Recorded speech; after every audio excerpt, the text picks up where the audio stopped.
Welcome to the History of North America. I'm Mark Vinet. In the early 17th century, an aged veteran of Spain's wars against the Ottoman Empire published a book. It was the story of a poor nobleman who deludes himself that he is a knight-errant and sets off on hilarious adventures. Don Quixote is a fictional character made famous by the Spanish author Miguel de Cervantes. This Spanish epic novel of the early 1600s went on to be read around the world in Spanish and most other languages, making its author one of the most read writers in human history. The story's influence on North American literature is immeasurable. Such admiration is displayed by a life-size statue of Don Quixote de la Mancha and his faithful sidekick Sancho Panza that sits at the bottom of a rock cliff in Guadalajara, Mexico. Let's join Not Just the Tudors podcast to explore Miguel de Cervantes' life and the world he lived in, how his influences converged in his work, and how Don Quixote radically changed the nature of literature and created a new way of viewing the world, including North America. In 1605, at 58 years old, Spanish writer Miguel de Cervantes would see the first part of his masterwork, The Ingenious Gentleman Don Quixote of La Mancha, published. Along with its second part, published in 1615, the novel would become a near-instant success. This is a fascinating look at the first ever novel.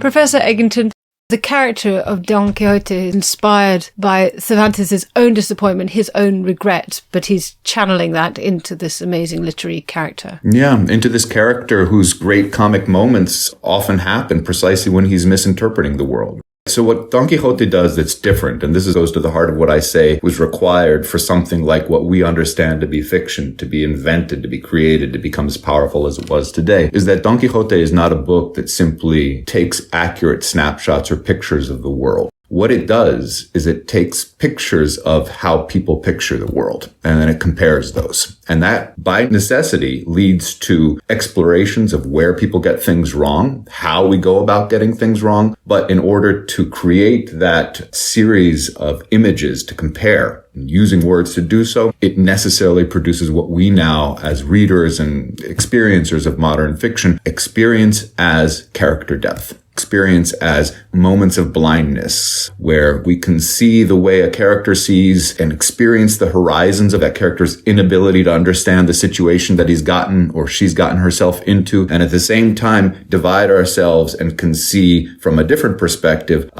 this is the situation that this character's gotten him or herself into. And those distinctions, those different frameworks, and at times in teaching this novel, my students and I have counted up to 7 very complex interlaced and interacting levels of distinction between frame, interior frame, these kind of telescoping frame situations that Cervantes creates. That kind of telescoping interior depth is what we now interpret as getting a character in all of its complexity right, understanding the deep psychology of characters. And what you see early in the 17th century, so 400 plus years ago, is in one kind of extraordinary creative moment, one author getting all of those tropes into one book, giving us the platform from which modern understanding of characters in fictional worlds can develop. What kind of writing would Cervantes himself have read then? Does his style speak at all to that literary inheritance, or is it something wholly new that he's doing?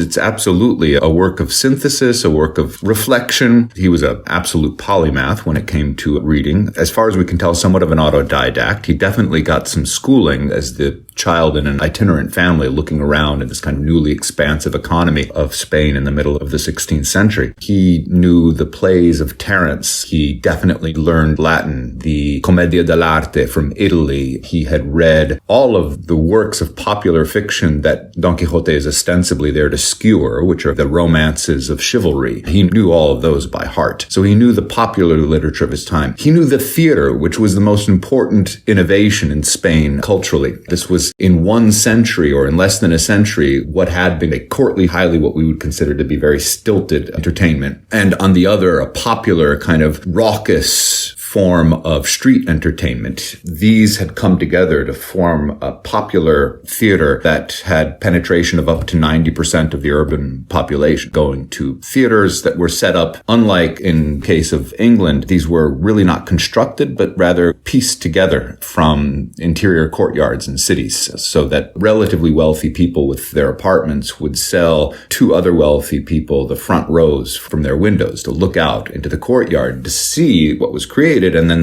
these became semi-permanent spaces for this extremely popular art form. And Cervantes, he was not only an avid reader, he loved going to the theater. He describes going to popular rural pop-up theater when he was growing up. And the lessons of how to build a character on stage with little more than a board and a curtain pulled across it, if even that, and some good narration and some good poetry, this sunk in deep. So this was also another one of the literary influences that led to his creation. In fact, one of the things that I argue is the depth of his characterizations and precisely that relief that he creates between background and characters, conceptualized as almost masks that one steps into and then shares the limitations of. You have to see out through those characters' eyes, as it were. All of this comes very much from his incorporating the art of the theater into narrative form. Because ultimately what he became extremely good at was narrative. But he tried his hand at absolutely everything, including theater, and wrote a selection of plays and published a selection of plays, I think it was around 1613, a couple years before he died, that he called 8 Commedia, which are the longer plays, and 8 interludes, never to be represented, which was another little joke. But he actually wrote theater that he intended people to read and to think about the very art of theater. So he's very much drawing from that experience of seeing drama in terms of creating narrative. And is he also turning the kind of chivalric romances that he would have read on their head? Very much so, because he claims, which is a little bit disingenuous, or maybe even a lot disingenuous, that the only purpose in writing Don Quixote, and he creates these interior characters who continue to spit forth this ostentation on his part, the only purpose is ridiculing the awful literature of the century before him. There's these ridiculous stories of knighthood, and he insists on this, and we're very obviously not to take his word for it whatsoever. Although, I have to say, generations of scholars have said, this must be what it means, because Cervantes tells us this is what it means. But of course, you can't take Cervantes seriously, ever, under any circumstance. And so, yes, he is turning the world on its head. The world is represented in books, but it's much deeper, more interesting what he's doing. In fact, he's taking the values that are predominant, that are being broadcast, that are being pummeled into people by the society of his time, the values of honor, but not, Cervantes would say, real honor, not honor like valor and sticking by one's words, the very empty honor of the honor code, which had to do with proving something which is completely unprovable, which is the sexual purity of the women in your family and the fact that your ancestry doesn't have a stain, a taint of Jewish or Muslim blood in it, that you come from old Christian background, which was completely unprovable. And so all of this created a spirit of paranoia at the time. And what Cervantes' brilliant move was to say the kind of values that we're investing in with such extraordinary pathos are basically the equivalent of these silly myths of Christian romance. And believing in the one is the same as believing in giants and believing in wizards and everything else like that. But he couldn't come out and say that, but you could put it into something like fiction. And that's what he was doing. So can I talk a little bit about classification with you and press on this word fiction? Because we're thinking about Quixote as a novel when 17th century Spain doesn't have such a term for prose fiction. And Cervantes, although you have just told me not to take anything he said seriously, but he called it an historia or a history. So he's sort of aligning the work with something real as opposed to something artificial. Is it fair to say there's something essentially true about Don Quixote?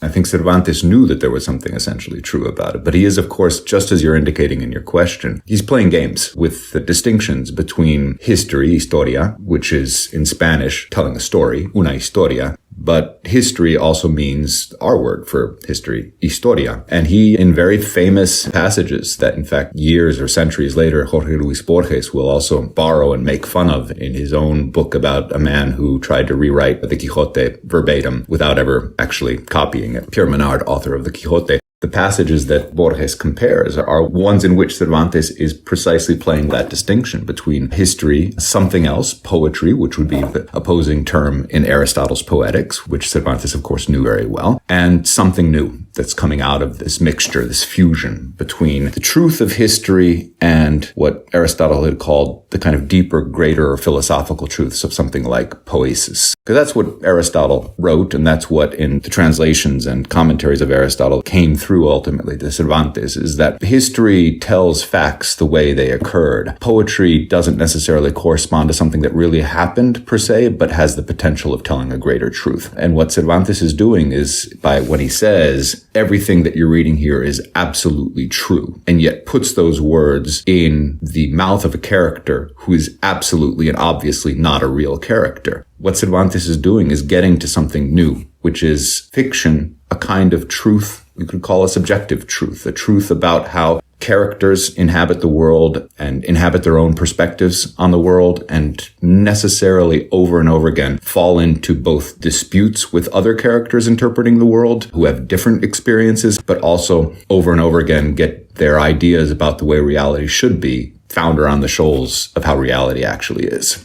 I would actually make the argument that, especially with a good and relatively recent and up-to-date translation of Don Quixote into English, very readable, really captures some of the flow and wit and speed of the original. Yes, the book is still very funny today. You don't get all of the jokes. You really don't. But you don't need to, because he has so many damn jokes. And it's not just jokes. He creates situation comedy. And give you just one. The character decides at some point that he really has to rival the great knights that he's reading about. And so he decides and he declares to Sancho that he's now going to perform his greatest deed. And that his greatest deed is going to be to go crazy over the loss of his lady love, Dulcinea. And the reason he's going to do this is because Ronaldo, also Orlando Furioso, also did this. But he, because of course then Sancho says, but Dulcinea hasn't abandoned you. In fact, Dulcinea, we've never even seen her before. So how could you possibly know that she's abandoned you? And Quixote then pauses and he says, therein, Sancho, lies the brilliance of my ploy. Because if Orlando achieved greatness for having gone crazy for a reason, how much cooler is it going to be when I go crazy for no reason whatsoever? This is funny, I would argue. If you're not laughing when you're reading that, it doesn't matter if it's 2023 or 1605. This is very funny. And yeah, you get a little bit of context, but you don't need it. I'm Mark Vinet, and I hope you're enjoying the ride.